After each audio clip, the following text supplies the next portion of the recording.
Assalamualaikum warahmatullahi wabarakatuh. Ya, hari ini kita akan mulai podcast pertama kita, podcast komet.id. Hari ini kita dengan berbangga hati berhasil mengundang narasumber yang sangat kompeten di bidang penyiaran. Saya sekarang sedang bersama Mas Aris Wijoyoko. Beliau adalah Direktur Eksekutif Persatuan Radio Televisi Publik Daerah Seluruh Indonesia atau Indonesia Persada ADI. Nah, sebelum kita ngobrol lebih jauh, kita mau sedikit ngulik nih. Boleh cerita dikit dong Mas Aris? Mas Aris Wijoyoko ini panggilannya apa nih sebenarnya? Ini biar enak nih. Panggilan akrabnya.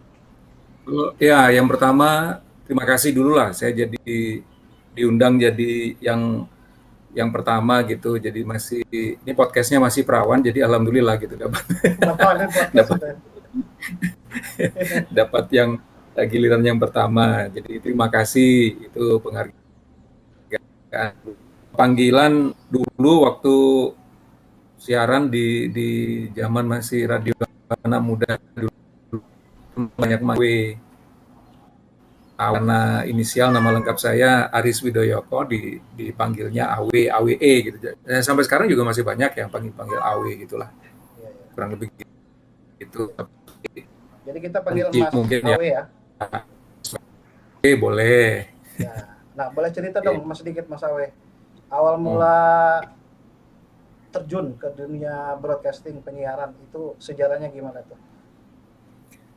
Kalau sejarahnya saya mulai kecil senang radio sih. Jadi umum biasanya teman-teman gitu juga. Jadi mulai kecil saya mulai TK, mulai SD senang dengerin radio karena zaman dulu kan ya hiburannya kurang. Jadi radio itu jadi idola, TV juga masih belum waktu itu. Jadi radio yang sering saya dengerin sampai dengan SMP. Nah SMP itu mulai bukan cuma dengerin, tapi mulai kirim-kirim salam, mulai telepon, juga beberapa studio radio yang nggak jauh-jauh banget dari Surabaya karena saya besar di Surabaya gitu ya, kecil sampai dewasa di Surabaya, main-main di situ. Termasuk juga mulai penasaran, ini kok bisa nih ada benda yang barangnya begini kok bisa keluar nih, orangnya ada di mana kan gitu ya. Pikirannya jadi radio itu receive. Jadi kalau saya beli biasanya dibeliin atau memang dikasih atau apa tuh saya bongkar tuh. Ini di mana orangnya nih kok nggak ada, apa nih banknya apa gitu. Jadi akhirnya rasa ingin tahunya makin tinggi. Hari ini orang yang bunyi di sini sebetulnya di mana sih gitu. Nah, datanglah ke studio itu. Datang, mulai mikir pertama imajinasinya begini, kemudian kelihatan, oh ternyata belum tentu cocok dengan apa yang disebut, apa yang kita pikirkan selama ini dalam imajinasi kita waktu dengerin suara itu. Tapi terus mikir juga, kok bisa ya ini di titik ini sekian kilo bisa bunyi di sebuah alat. Mulailah saya belajar elektronika, bikin pemancar, bikin radio, receiver, dan seterusnya. Itu meskipun sekolah saya jurusannya beda, bukan elektronika, karena orang tua lebih mengarahkan saya ke jurusan bangunan sebetulnya, bangunan atau kuliah saya arsitek gitu. Tapi masuklah saya ke radio untuk mulai masuk sebagai penyiar di radio di Malang waktu itu tahun 90. Saya pertama masuk radio itu tahun 90 sampai 92 itu di Pro 2 RRI Malang, terus 92 sampai 96, awal 97 di Makobu FM Malang. Habis itu baru saya pulang ke Surabaya, masuk ke Suara Surabaya sampai 2015, jadi 20 tahun di SS. Kemudian baru ke 1 tahun kemudian akhir 2016 awal 2017 baru ke LPPL itu, Suara begitu sih cerita. Jadi dari tahun 90-an ya udah mulai masuk ke dunia radio ya, walaupun sebelumnya sempat ngoprek-ngoprek ke radio ya. Jadi betul-betul mulai masuk dan mulai betul-betul siaran itu tahun 90, pas tahun 90. Karena saya dulu di Malang itu sambil kuliah senang Kubrik 2, ada penyiar salah satu radio di sana yang ngebreak juga. Nah, sering dengerin saya ngomong, saya ngomong waktu ngebreak itu, terus saya sering cerita-cerita soal lagu yang saya putar sebagai background waktu saya ngebreak itu, dan waktu radio itu mencari seorang penyiar, maka ya udah saya ditawarin gitu. Jadi nggak pakai tes, nggak pakai apa, dia dia Oh, sok yakin aja, kebetulan dia GM itu. Ya jadi udah, weh sedikit lo masuk. kecelakaan lah ya, masuk ke. Iya, jadi sebetulnya rezeki juga gitu. Jadi Hmm. alhamdulillah saya lompat beberapa radio, tiga lah ya, Pro 2, Makobu, SS, eh, maksudnya masuk sebagai penyiar untuk berkarir itu memang kalau dibilang tanpa tes gitu. Bahkan di SS itu nggak tanpa tes saya, karena memang ditarik atau diminta untuk bergabung gitu, untuk memperkuat dengan Ini segala Mas macam Mas Awe orang. ini eh, bisa dibilang dream come true ya. Penasaran Ya, dengan dunia penyiaran, sudah itu suddenly tiba-tiba, bukan tiba-tiba ya, dikasih jalan untuk masuk ke dunia broadcasting sampai sekarang ya aktif di dunia broadcasting. ya. Nah, Jadi betul selama apa yang dulu diimpi-impikan, kok begini, benaran kok bisa banyak ya, kok bisa lama-lama ya, ya kejadian juga gitu, kejadian juga. Nggak tahu itu hukum karma atau dream come true, saya nggak ngerti gitu. Tapi ya eh, saya yakin itu jalan Tuhan lah, jalan Tuhan. Yang penting kita kita serius, meskipun secara akademis sedikit beda, tapi pasti itu skenario dari Sang Pencipta. Saya yakin itu. Jadi eh, dia lebih tahu daripada kita lah. Mungkin kalau kita mikirin nggak nyambung lah, nggak mampu lah. Ya udah kita pasrahin, dia pasti bagus. berarti berarti kurang lebih hampir 3 dekade ya berkecimpung di dunia broadcasting ya. Ya, Nah, begitulah. selama 3 dekade ini hal yang paling berkesan apa yang ditemui di dunia broadcasting, Mas Awi? Sehingga masih sekarang tuh masih jatuh cinta dengan dunia broadcasting. Gini, dulu saya termasuk orang, atau mungkin kita kebanyakan itu dapat semacam doktrin lah, atau apa ya, mungkin arahan dari orang yang lebih tua, orang tua kita sendiri atau orang lain, bahwa kalau kita sekolah ngambil pendidikan itu harus sesuai dengan apa yang kita cita-citakan, inline lah begitu ya. Jadi Iya, kita iya. ngambil pengennya jadi apa, ya udah sekolahnya harus begitu. Nah, dalam perjalanan saya eh, tadi dikatakan 30 tahun, ya memang kemudian saya punya pikiran yang ternyata enggak juga gitu. Belum tentu orang sukses itu inline dengan akademisnya. Tapi belum tentu juga orang yang enggak apa, orang yang enggak inline enggak sukses juga, belum tentu. Iya. Semuanya kuncinya bukan itu sebetulnya. Kuncinya dia memang benar-benar dia bisa menambah kompetensinya, dia bisa menguasai bidang yang dia senang itu, dia mau jadi di bidang apapun, kemudian dia memang serius. Ya, dia pasti bisa meskipun itu nggak sesuai dengan latar belakang Background pendidikannya. pendidikan ya. Ya, itu kenapa di saya pernah di diwawancarai sebuah media, kemudian dibuat konten begitu. Itu saya share soal orang kerja nggak cocok sama sekolahnya itu nggak dosa. Bukan Orang suatu aib kerja juga ya.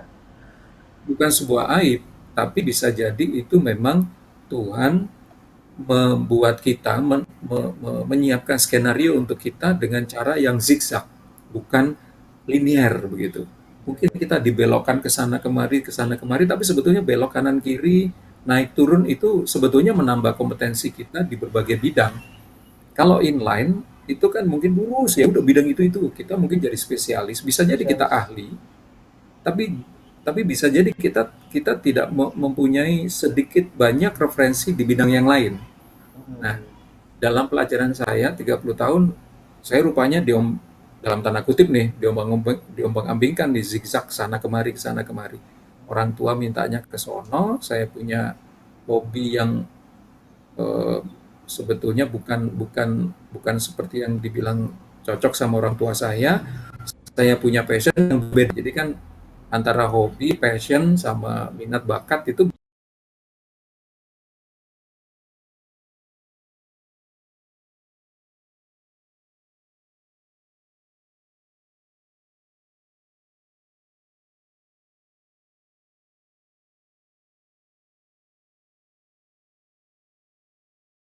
Kami dapatkan selama jadi penyiar atau bergelut di bidang broadcasting yang paling berkesan gitu. selama jadi penyiar ya. Ya, Gini, banyak teori soal bagaimana penyiar yang baik gitu. Penyiar yang baik, penyiar yang menarik. Eh, teori-teori itu benar gitu ya, secara akademis lah, secara secara teori gitu. Suaranya harus bagus, menguasai musik segala macam. Itu benar gitu. Tapi dalam perjalanan terus saya ternyata punya punya menurut saya itu yang ternyata kunci pokok dan itu pengalaman saya. Ternyata seorang penyiar suaranya jelek itu belum tentu nggak disukain. Seorang penyiar dia nggak ngerti sama sekali soal musik belum tentu dia nggak disukain. Seorang penyiar maaf ya dia umpamanya bodoh dia secara penampilan lah kurang menarik itu juga belum tentu dia nggak punya fans.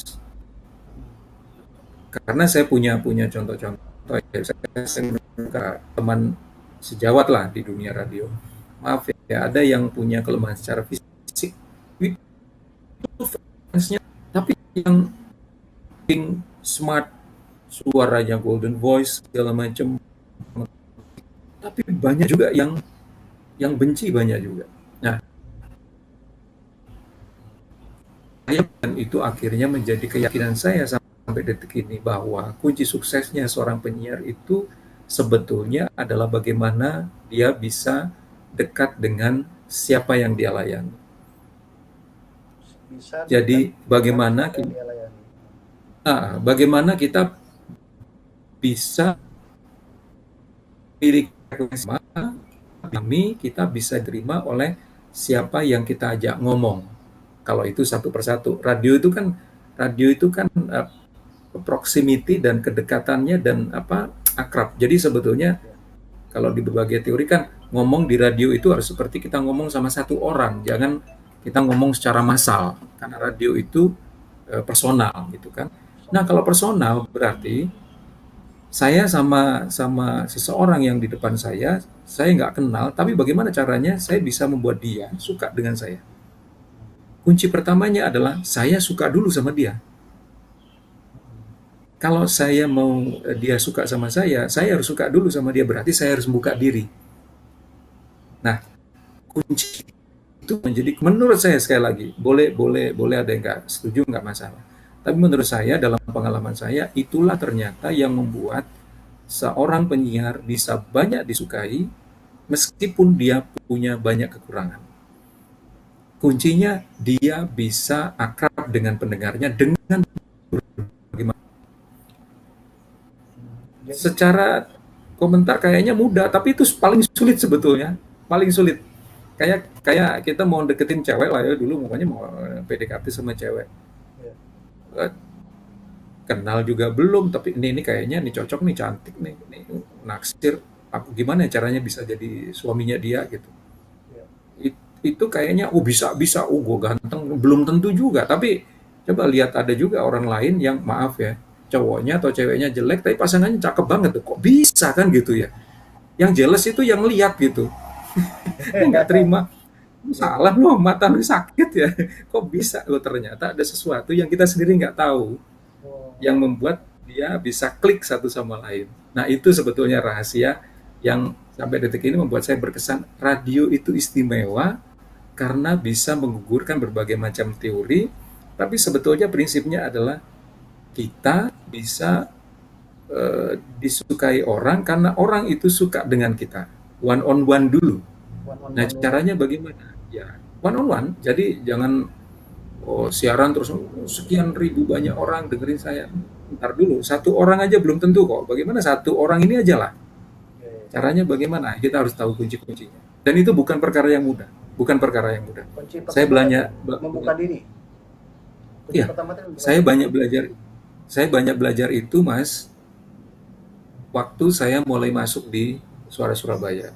20 tahun di situ, saya diwawancarai sekarang ini kesempatan bagus, tapi juga saya secara pribadi lagi berduka karena mungkin tahu juga bahwa guru saya, CEO Suara Surabaya Media, Mas Errol, hari ini jam 11 tadi meninggal dunia eh, di usia ke-64. Dan beliaulah yang, itu di Facebook saya tulis, Aris Widoyoko itu tidak ada apa-apanya kalau selama 20 tahun tidak ada sentuhan dari seorang Errol Jonathan almarhum. Karena dialah yang membentuk saya, yang ngajarin dia dia guru saya, dia orang tua saya, dia pimpinan saya, tapi dialah yang membentuk saya. Tapi begitu saya renungkan lebih banyak, kenapa ya ada sebuah radio yang begitu banyak membuahkan loyalitas dari pendengarnya, dari masyarakat, dari publik, padahal dia radio swasta. Ternyata kuncinya yaitu 20 tahun itu yang di apa ya diinstall ke diri saya, bagaimana kita bisa eh, mungkin kata-kata sederhananya kan bagaimana interaktif gitu. Lu interaktif itu gimana rumusnya? Ya. Ya kan?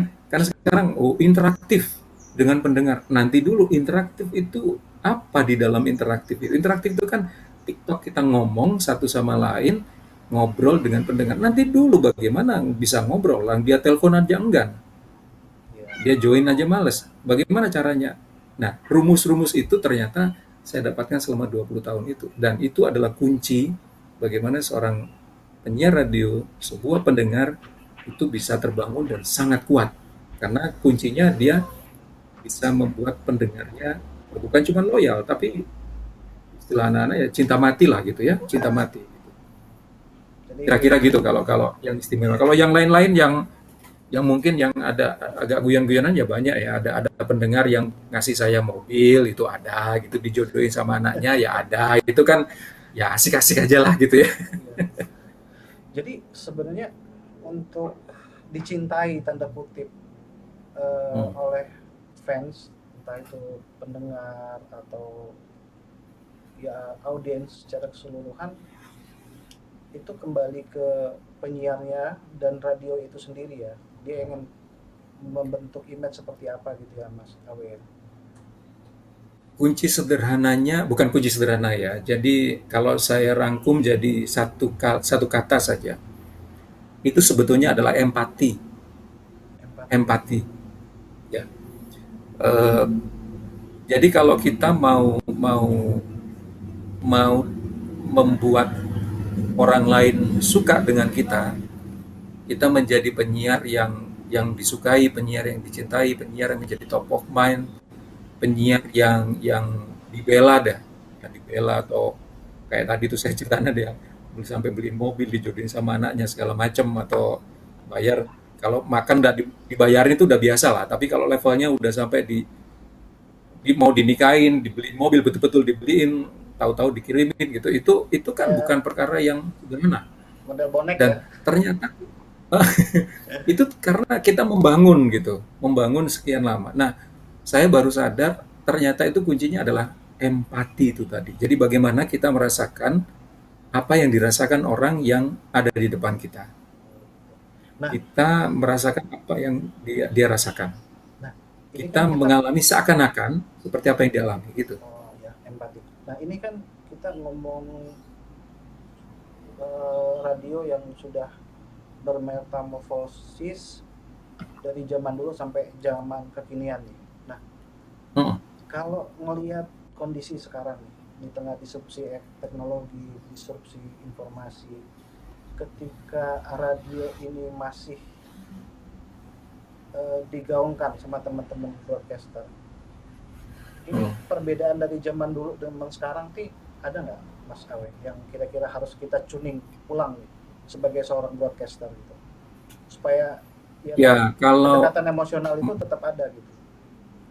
hmm, hmm. Ya, kalau dikatakan ada nggak bedanya, pasti ada. Karena sudah terjadi evolusi teknologi, terus perilaku dari, katakanlah dari pendengar ya, atau konsumen itu juga sudah berubah ya. Tapi bukan berarti terus kita membangun empati itu nggak bisa, tetap bisa. Jadi kalau dulu membangun empatinya itu, kalau kita tarik mundur ya, sebelum ada telepon, maka pecinta radio itu atau pendengar dan penyiar itu harus ketemu secara fisik, berusaha untuk sering ketemu secara fisik karena nggak ada sarana teknologi. Begitu ada telepon, meskipun baru telepon voice kemudian SMS, maka mulailah ada pengurangan tuh dari yang ketemu secara fisik kemudian ketemu lewat teks dan suara. Nah sekarang bergeser lagi, ketemu lewat teks dan suara, ketemu fisik berkurang, ketemu dikurangi teks suara, dikurangi lagi karena sekarang bisa virtual seperti kita ini. Iya. Bisa langsung conference dan itu visual. Nah, tapi apakah empati itu kemudian berkurang atau tidak bisa dibangun? Enggak juga, tetap bisa dibangun tapi caranya aja yang berbeda sekarang. Caranya berbeda. Nah, caranya bagaimana? Nah, ya cuma satu, kita harus memahami kelemahan dan kelebihan dari teknologi yang kita gunakan itu. Pasti akan berbeda dengan zaman dulu waktu momennya dulu waktu saya siaran kalau ada orang melaporkan anaknya hilang, menemukan anak, kemudian dibawa ke studio, saya bisa pangku anak itu, saya ajak siaran supaya dia mau ngomong dan suaranya muncul secara on air. Iya, iya. Padahal anak ini sebelumnya nangis-nangis, tapi begitu dibujuk segala macam, akhirnya dia cerita sampai menyebutkan nama bapaknya, nama ibunya, dan itu clue kita untuk bisa menemukan dengan orang tuanya. Tapi kalau sekarang mungkin tidak lagi dengan cara-cara seperti itu. Tapi bukan berarti tidak bisa, tetap bisa. Jadi itu pentingnya kita mempelajari ya berbagai fitur atau plus minusnya teknologi sih, gitu mas. Ya. Jadi empati itu tidak mungkin tidak terbangun ya dengan teknologi sekarang ini ya.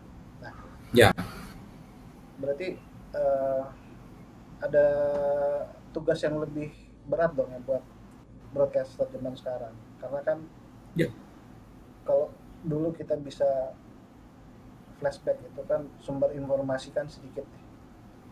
Dulu TV cuma ada TVRI, sudah itu radio cuma mungkin RRI dengan beberapa radio swasta. Sekarang sudah ada podcast, sudah ada YouTube dan lain sebagainya. Artinya si broadcaster juga harus memahami perkembangan teknologi komunikasi dan informasi ini ya Mas Awi ya, supaya ya. kedekatan emosi itu tetap terjaga ya antara broadcaster dengan audiensnya gitu ya. Nah, Eh, Ini penyiar radio itu kan, ini ngomong penyiar radio ya. Kalau kalau agak spesifik broadcasting radio. Sekarang tantangannya lebih berat karena musuh kita lebih berat, gampangannya begitulah. ya, Ya. Lawan kita itu jauh lebih berat dan mereka jangan-jangan jauh lebih pinter, jangan-jangan jauh lebih cepat dibandingkan kita. Maka seorang penyiar radio, broadcaster radio itu bukan cuma cukup multi talent, nggak cukup multitasking, multi talent nggak cukup, tapi dia juga harus haus untuk belajar banyak hal yang mungkin dia sendiri nggak tertarik, tapi itu menjadi tren di luar. Contoh sekarang, umpamanya, mungkin kalau orang yang umurnya sekitar katakanlah 50-60 tahun dan dia masih berprofesi sebagai penyiar radio, mungkin dia nggak akan tertarik dengan digital currency, macam macam Bitcoin, macam ya digital currency lah, money currency. Jadi yang sekarang lagi booming itu, karena taunya mungkin fisik, taunya cuma duit ya duit gitu. Tapi sekarang eranya begitu. Nah, tahu-tahu kita harus berhadapan dengan konsumen, dengan audiens, dengan pendengar, atau mungkin klien yang tahu-tahu talk show ngomong soal itu. Jamnya masuk di jam kita. Terus gimana? Masa kita mau nolak? Padahal jangan-jangan itu dadakan tuh. Iya, iya. Jangan-jangan dadakan. Tahu-tahu kita diperintah sama atasan, umpamanya saya, Riz, ntar jam ini jam 5 kamu wawancara sama klien, ini ngomongin dia jualan soal cryptocurrency. Cryptocurrency. Kripto, apa tuh? Mungkin nonton Superman, kripto itu Kryptonite. planet yang ada Superman kan gitu. Iya, iya. Gara-gara kita nggak ngerti. Iya.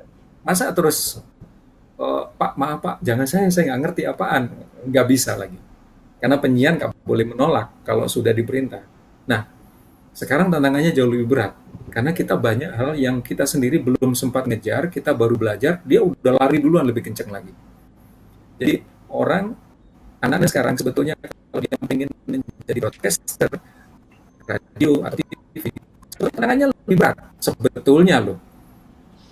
Itu kalau mau gampang, gampang sih sebetulnya. Kalau mau nggak terlalu tantangannya nggak berat, gampang aja. Ya bikin aja podcast. Podcast itu kan by design oleh kita sendiri. Iya. Tapi kalau kita bicara tentang radio, apalagi radio publik, itu terbuka, siapapun harus dilayani, siapapun harus masuk,